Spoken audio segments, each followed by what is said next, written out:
فرزند زہرا یہ حالات برے ہیں۔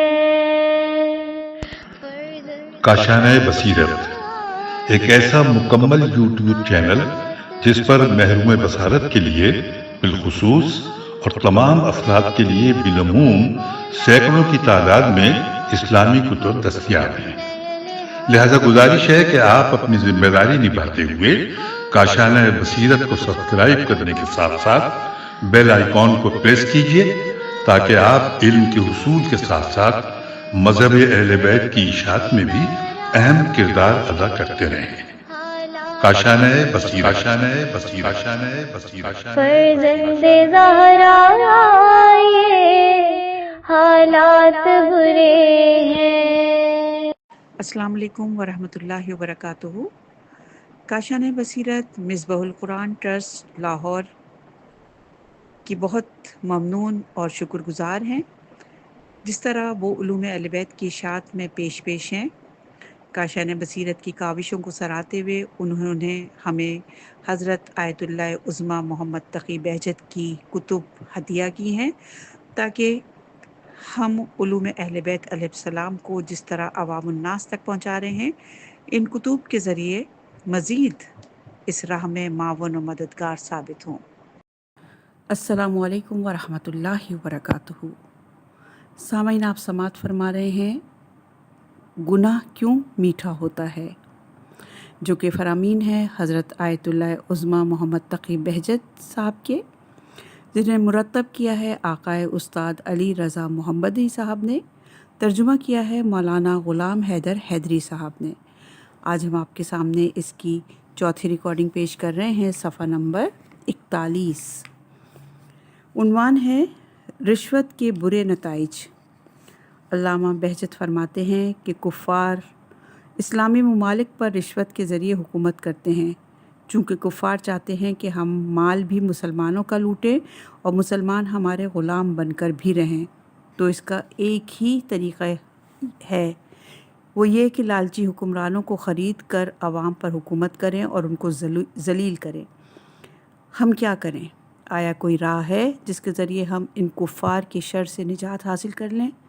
جی، کفار کی شر سے نجات کا ایک ہی طریقہ ہے کہ ہمارے حکمران کفار سے رشوت لینے چھوڑ دیں، ان کے سامنے جھکنے کو چھوڑ دیں۔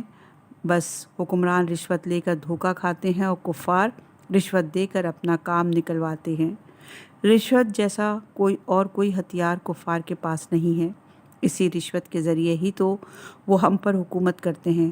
لوگوں نے رشوت کے ذریعے ہی تو مولا علی علیہ السلام کے خلاف سازشیں کی تھیں، چونکہ معاویہ نے عثمان کے بیٹے کو کہا تھا کہ جب تجھے پتہ چل جائے کہ مولا علی علیہ السلام کی فوج جیت رہی ہے تو اگر تو میرے پیچھے ہوا تو میں تجھ کو خراسان کی حکومت دوں گا۔ معاویہ نے عثمان کے بیٹے کو خراسان کی حکومت دی بھی تھی، اور معاویہ سے کہتا ہے کہ میں خراسان کا کیا کروں، اب تو خراسان تیرا ہی گھر ہے۔ جب اس سے جدا ہو کر باہر آیا تو کچھ شعر کہہ رہا تھا، جن کا مطلب یہ تھا کہ جو میں چاہتا تھا وہ اس نے مجھے دے دیا ہے، بلکہ میری چاہت سے بھی زیادہ دے دیا ہے۔ مروان ادھر ہی موجود تھا، پریشان ہوا کہ ہمیں تو کوئی خرید بھی نہیں سکتا، تو معاویہ جواب میں کہتا ہے کہ انما یشتری لگا، اور یہ روایت ہے الغدیر جلد نمبر 2 صفحہ نمبر 149، یعنی اس کا مطلب ہے تجھے بھی خرید کر کیا کیا جائے گا، یعنی کہ تو ہمارا ہی تو ہے۔ اس بات پر مروان خوش ہو گیا۔ درحالانکہ معاویہ نے اسے دیا کچھ بھی نہیں تھا، البتہ فدق معاویہ نے مروان کو دیا تھا۔ فدق کا علاقہ وسیع ہے۔ علماء امامیہ کے نزدیک اور اہل سنت کی روایات میں بھی آیا ہے کہ فدق بی بی فاطمہ الزہرا سلام اللہ علیہا کی وہ ملکیت ہے جو رسول خدا صلی اللہ علیہ وآلہ وسلم نے بی بی سلام اللہ علیہا کو عطا فرمائی تھی۔ اہل سنت برادران کہتے ہیں کہ فدق تمام مسلمانوں کا حق ہے، جو کہ معاویہ نے فقط مروان کو دے دیا تھا۔ اسی طرح یہ فدق آل مروان کے اختیار میں رہا۔ جب عمر بن عبدالعزیز آیا تھا تو اس نے یہ واپس کیا تھا۔ فدق آل محمد علیہ السلام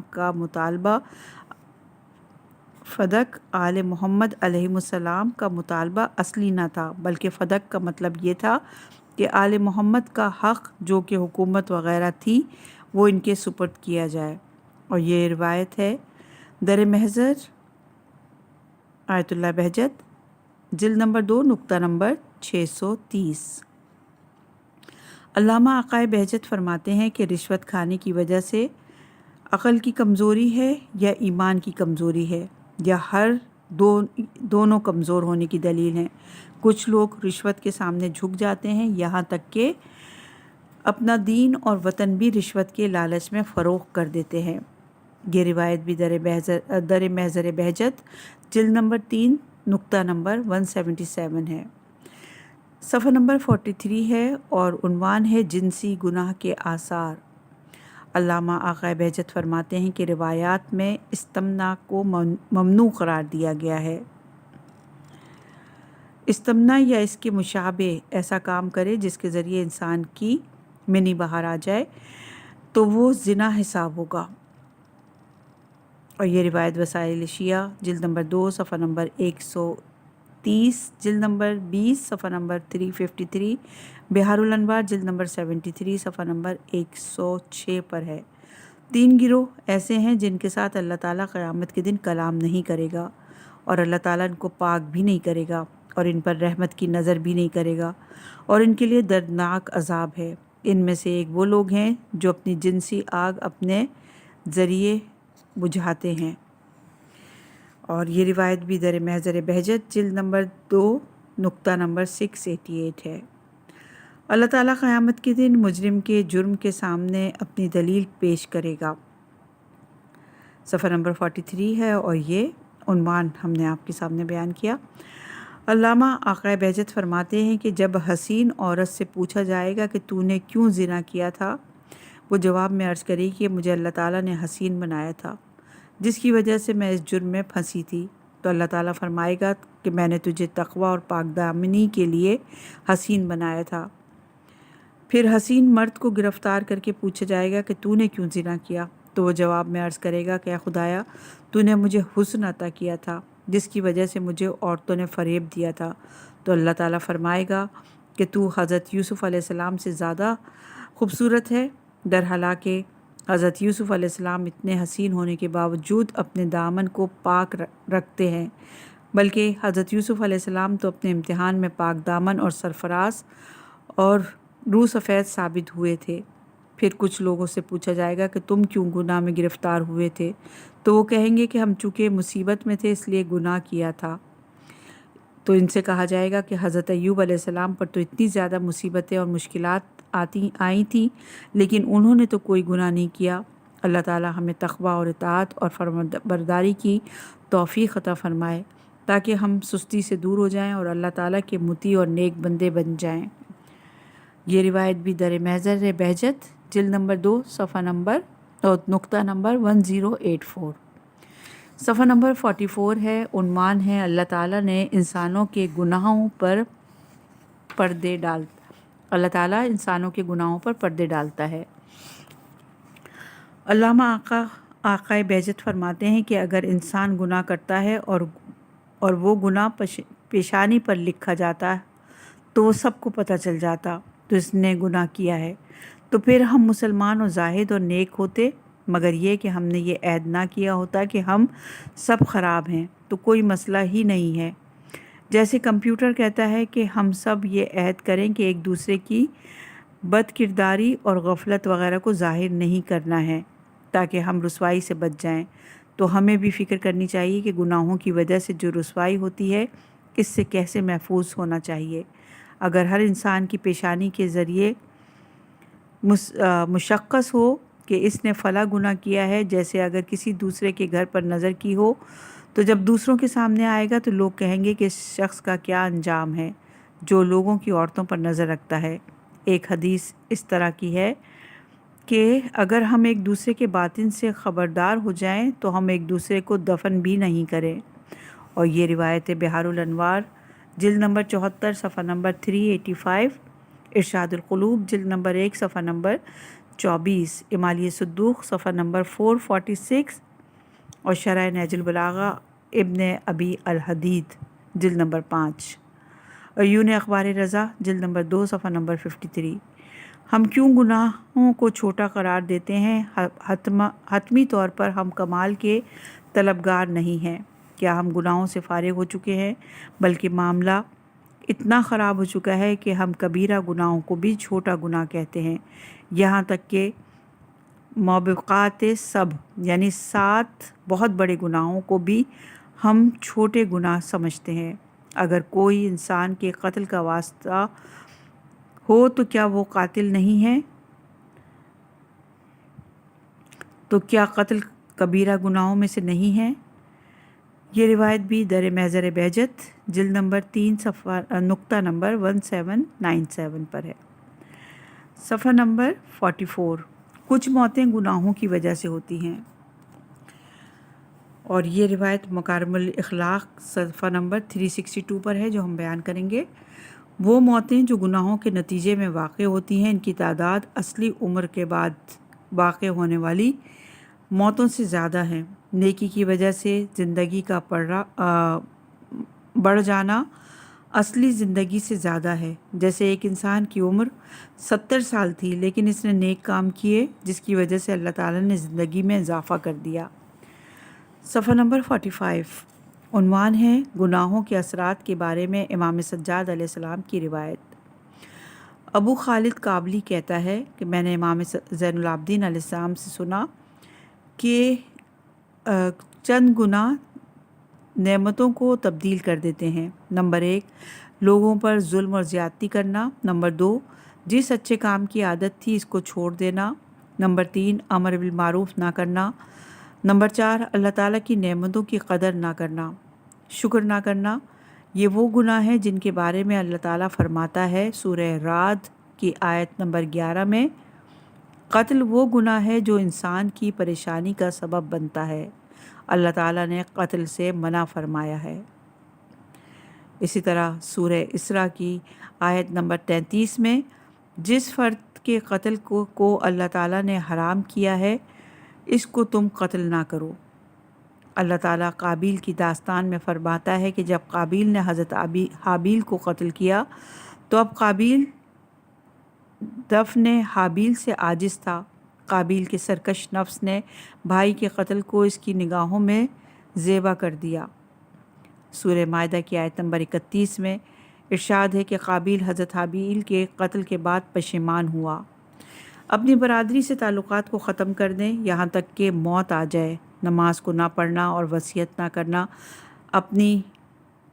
اپنی منت وغیرہ کو پورا نہ کرنا اور آخری عمر تک زکوٰۃ نہ دینا یہاں تک کہ زبان بند ہو جائے۔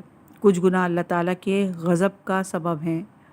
عارف انسان کی نافرمانی کرنا، یعنی مجرم یہ جانتا ہے کہ میں سرکشی کر رہا ہوں، لوگوں پر اپنی برتری مسلط کر رہا ہوں، کچھ مقامات پر لوگوں کا مذاق بھی کرتا ہے۔ کچھ وہ گناہ جو انسان کو نعمتوں سے محروم کر دیتے ہیں، اپنی محتاجی کو بیان کرنا اور رات کی پہلی تہائی یعنی نماز عشاء کے وقت سونا، صبح کی نماز کے وقت سونا، اللہ تعالیٰ کی نعمتوں کو حقیر شمار کرنا، اپنے معبود بزرگوار کا گلہ کرنا۔ کچھ وہ گناہ ہیں جو انسان کے عیبوں کے ظاہر ہونے کا سبب بنتے ہیں، جیسا کہ شراب وغیرہ پینا، شطرنج کھیلنا، ہنسانے والے کام کرنا، ایسے کام جو بے فائدہ ہنسی کا سبب ہوں، لغویات بولنا، مزاح کرنا، لوگوں کے عیب بیان کرنا، کافروں اور آزاد خیال اور شکی لوگوں کے ساتھ بیٹھنا۔ جو گناہ بلاؤں کے نازل ہونے کا سبب ہیں وہ یہ ہے: مظلوم کی فریاد رسی نہ کرنا، اس کی مدد نہ کرنا، امر بالمعروف اور نہی عن المنکر نہ کرنا۔ جن گناہوں کی وجہ سے دولت، مال، قدرت، حکومت انسان سے ختم ہو کر دشمن کی طرف منتقل ہو جاتی ہے وہ یہ ہے: ظلم کرنا، ظاہری طور پر گناہ کرنا، حق سے رخ موڑ لینا، حرام کاموں کو مباح قرار دینا، نیک لوگوں کی نافرمانی کرنا اور متکبر لوگوں کے سامنے سر جھکا کر رکھنا۔ جن لوگوں کی وجہ سے انسان جلد فنا ہو جاتا ہے وہ یہ ہیں: قطع رحمی کرنا، اپنے رشتہ داروں وغیرہ سے قطع تعلق کرنا بھی قطع رحمی ہے۔ جھوٹی قسم کھانا، جھوٹ بولنا، زنا کرنا، مسلمانوں کا رستہ بند کر دینا، جھوٹا دعویٰ امامت کرنا، جو گناہ امیدوں کو مایوسی میں تبدیل کر دیتے ہیں وہ یہ ہیں: خدا کی رحمت سے مایوس ہونا، خدا کی مہربانی سے نا امید ہونا، خدا کے غیر پر بھروسہ کرنا، خدا کے انعامات کو جھٹلانا۔ جن گناہوں کی وجہ سے ہوا تاریک ہوتی ہے وہ یہ ہیں: جادوگری، غیب کی خبریں بیان کرنا، فال نکالنا، ستاروں پر ایمان رکھنا جیسے کہتے ہیں کہ ابھی ستارہ گردش میں ہے، خدا کی تقدیر کو جھٹلانا، والدین کی نافرمانی کرنا اور ان کو تکلیف دینا۔ جن گناہوں کی وجہ سے انسان کے پردے ختم ہو جاتے ہیں وہ یہ ہے: قرض اس نیت سے لینا کہ واپس نہیں کرنا، فضول خرچی کرنا، اپنی فیملی اور رشتہ داروں پر خرچ نہ کرنا، بد اخلاقی کرنا، سستی کرنا، دکھ کے وقت دل تنگ اور پریشان ہونا، مومنین کو حقیر جاننا۔ جن گناہوں کی وجہ سے دعا قبول نہیں ہوتی وہ یہ ہے: بری نیت رکھنا، باطن کا پلیت ہونا، مومنین کے ساتھ منافقت کرنا، دعا کے قبول ہونے کی تصدیق نہ کرنا، نمازوں کو دیر سے پڑھنا یہاں تک کہ نماز کا وقت نکل جائے، نیک اعمال اور خیرات انجام دینے سے رخ موڑ لینا، بد دماغ ہونا، بری باتیں کرنا۔ جن گناہوں کی وجہ سے بارش نہیں ہوتی وہ یہ ہیں: حکمرانوں کا انصاف نہ کرنا، جھوٹی اور باطل گواہی دینا، گواہی کو چھپانا، زکوٰۃ نہ دینا اور قرض واپس نہ کرنا، اور جو ضروریات زندگی جیسے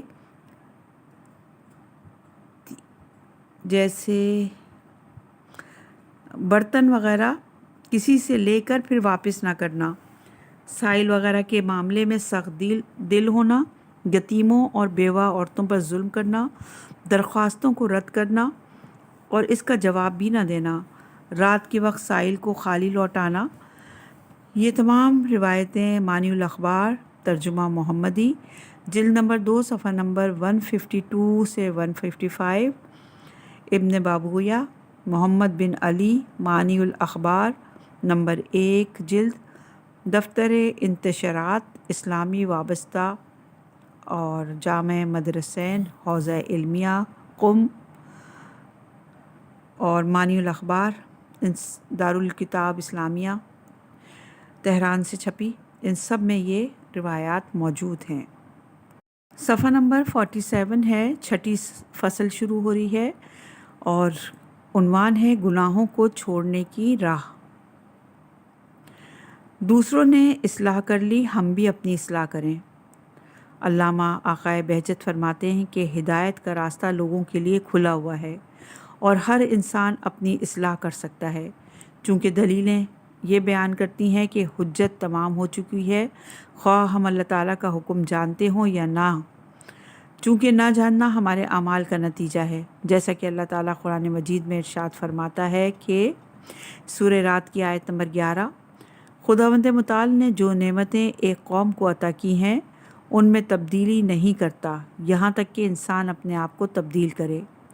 اس آیت سے ہم مصیبت کے بڑے ہونے کا علم ہو سکتا ہے ہمیں، چونکہ جتنے ہمارے گناہ بڑے ہیں اتنے ہی مصیبت بڑی ہوگی۔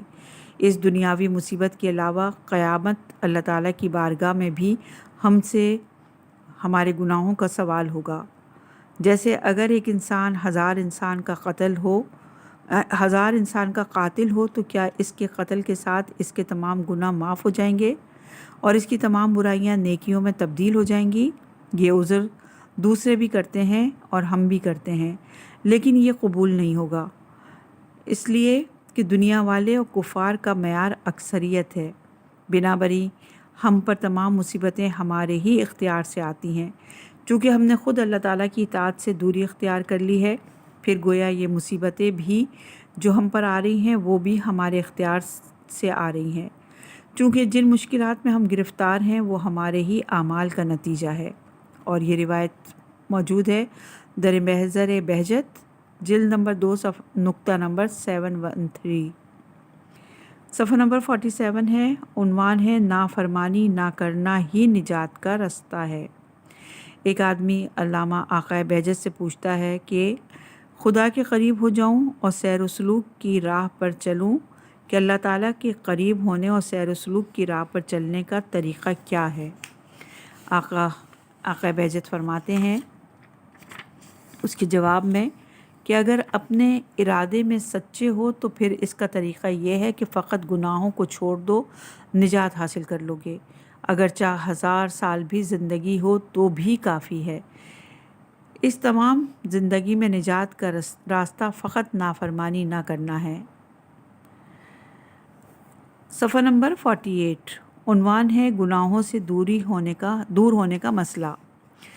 دعا امام زمانہ علیہ السلام میں گناہوں سے دور ہونے کے لیے یہ الفاظ ہیں: خدایا اپنی اطاعت کی توفیق اور گناہوں سے دوری عنایت فرما۔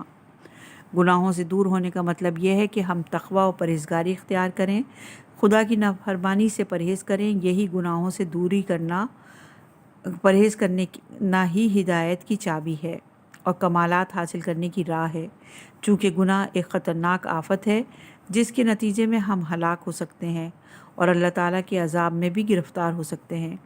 اس مطلب کو واضح کرنے کے لیے ہم چند مثالیں پیش کرتے ہیں۔ نمبر 1، جب انسان بیمار ہو جاتا ہے تو پھر ڈاکٹر سے رجوع کرتا ہے۔ ڈاکٹر مریض کی صحت کاملہ کے لیے 2 پروگرام بناتا ہے۔ نمبر 1، صفائی وغیرہ کا خیال رکھنا۔ نمبر 2، دوا دیتا ہے، یا دوسرے الفاظ میں یوں بیان کریں کہ ڈاکٹر کے کچھ احکام منفی ہوتے ہیں اور کچھ احکام مثبت ہوتے ہیں۔ منفی احکام سے پرہیز کا حکم دیتا ہے اور کہتا ہے کہ ان چیزوں سے تو پہلے پرہیز کرنا تو بیمار، اگر ان چیزوں سے پہلے ہی پرہیز کیا ہوتا تو بیمار بھی نہ ہوتے۔ اور مثبت احکام جیسے شربت اور گولیاں اور انجیکشن وغیرہ سے استفادہ کرنا۔ اگر ڈاکٹر کی ہدایت کے مطابق عمل کریں گے تو صحت مند ہو جائیں گے۔ ڈاکٹرز نے جن چیزوں سے پرہیز کا حکم دیا تھا ان پر پیسے بھی نہیں لگتے اور آسان بھی ہیں، اور پرہیز علاج کرنے سے بہتر بھی ہے۔ بس اگر ہم گناہ کو چھوڑ دیں تو پھر ہم نجات پالیں گے۔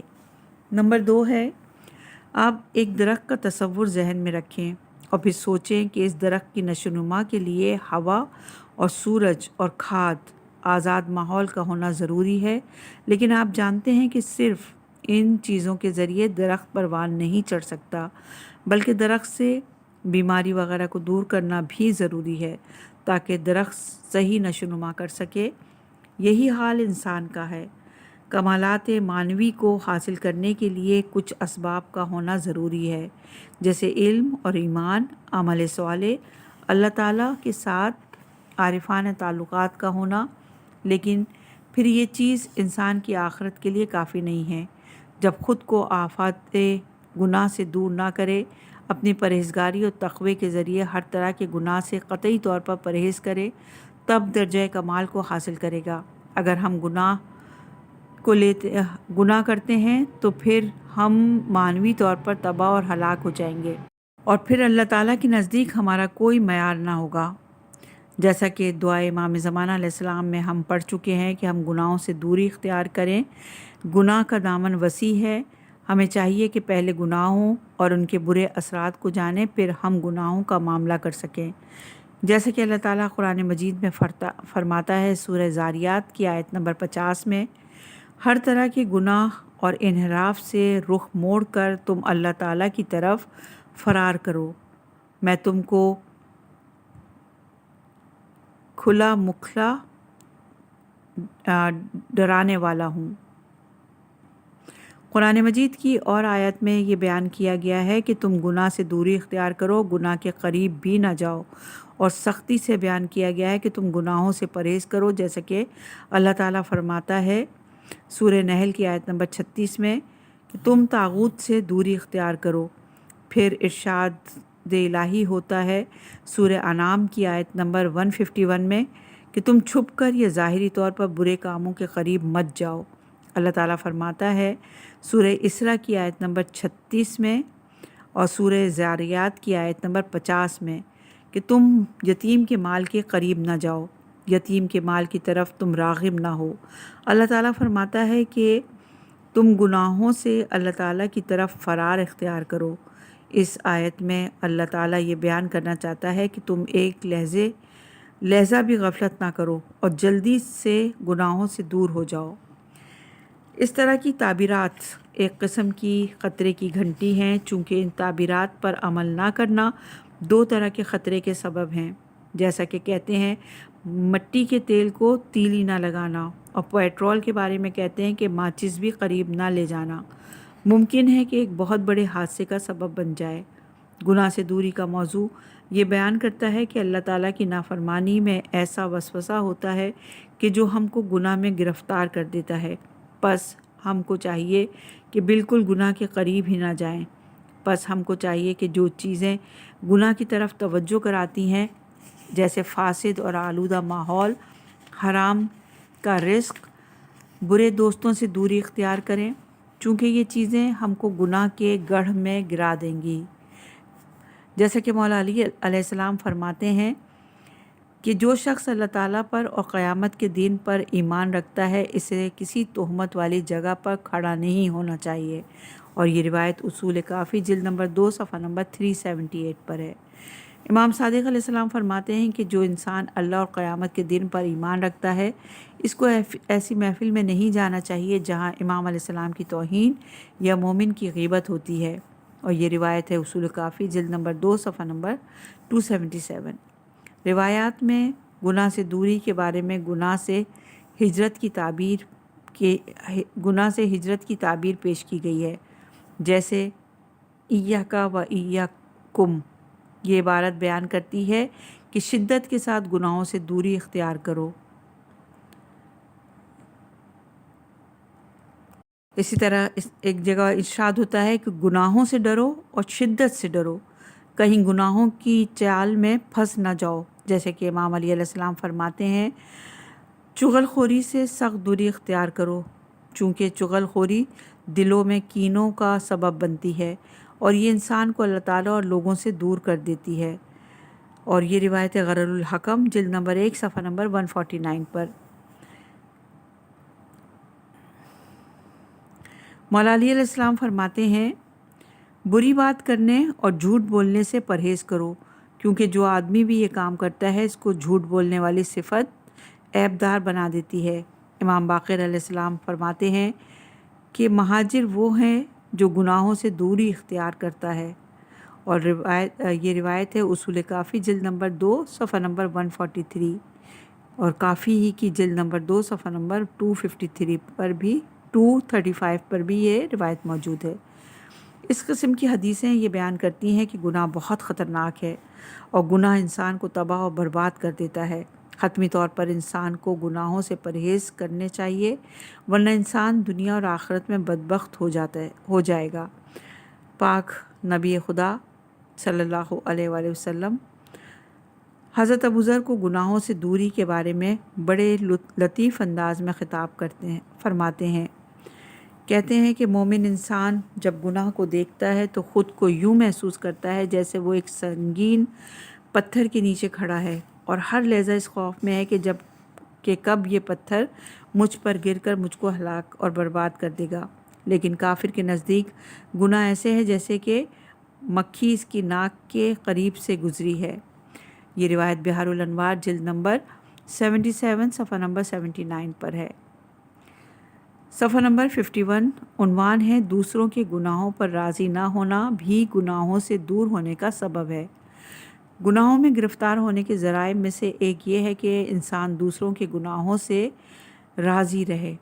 گناہوں سے دوری کی خاطر دوسروں کے گناہوں پر غضبناک ہونے کا حکم دیا گیا ہے، چونکہ دوسروں کے گناہوں پر راضی ہونا بھی گناہ شمار ہوتا ہے، اگر اس گناہ کو کسی نے چند سال پہلے ہی کیوں نہ انجام دیا ہو، جیسے کہ پاک نبی صلی اللہ علیہ وآلہ وسلم فرماتے ہیں کہ اگر کسی کے سامنے گناہ انجام دیا جائے لیکن دیکھنے والا اس گناہ سے متنفر ہو تو گویا وہ گناہ اس کے سامنے ہوا بھی نہیں ہے۔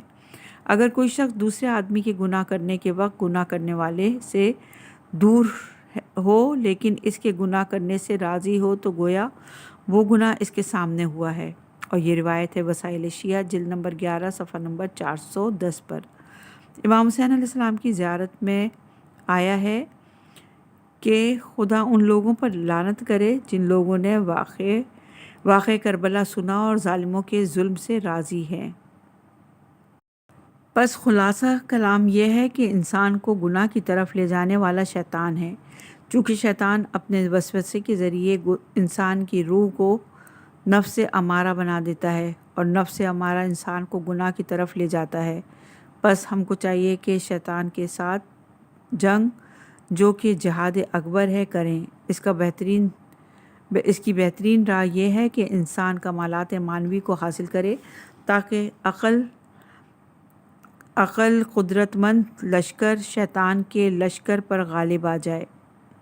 اس مقام پر رسول خدا صلی اللہ علیہ وآلہ وسلم فرماتے ہیں کہ مناسب ہے کہ حضرت صلی اللہ علیہ وآلہ وسلم اپنے اصحاب سے فرماتے ہیں کہ میں آپ کو اس عمل کی خبر دوں جس عمل کے ذریعے شیطان تم سے ایسے دور ہو جیسے مشرق مغرب سے دور ہے۔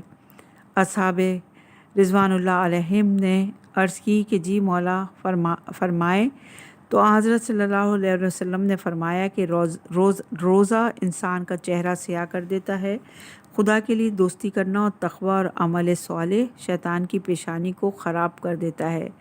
استغفار شیطان کی شہرک کو کاٹ دیتی ہے۔ ہر چیز کو پاک کرنے کا کوئی نہ کوئی سبب ہوتا ہے۔ بدن کو پاک کرنے کا سبب روزہ ہے، اور یہ روایت فروع کافی جلد نمبر 4 صفحہ نمبر 62۔ پس شیطان کو اذیت دینے کے ذریعے انسان گناہوں سے دور ہو جاتا ہے اور اللہ تعالیٰ کی نافرمانی سے بھی نفرت کرتا ہے۔ پس ان مطالب میں بیان یہ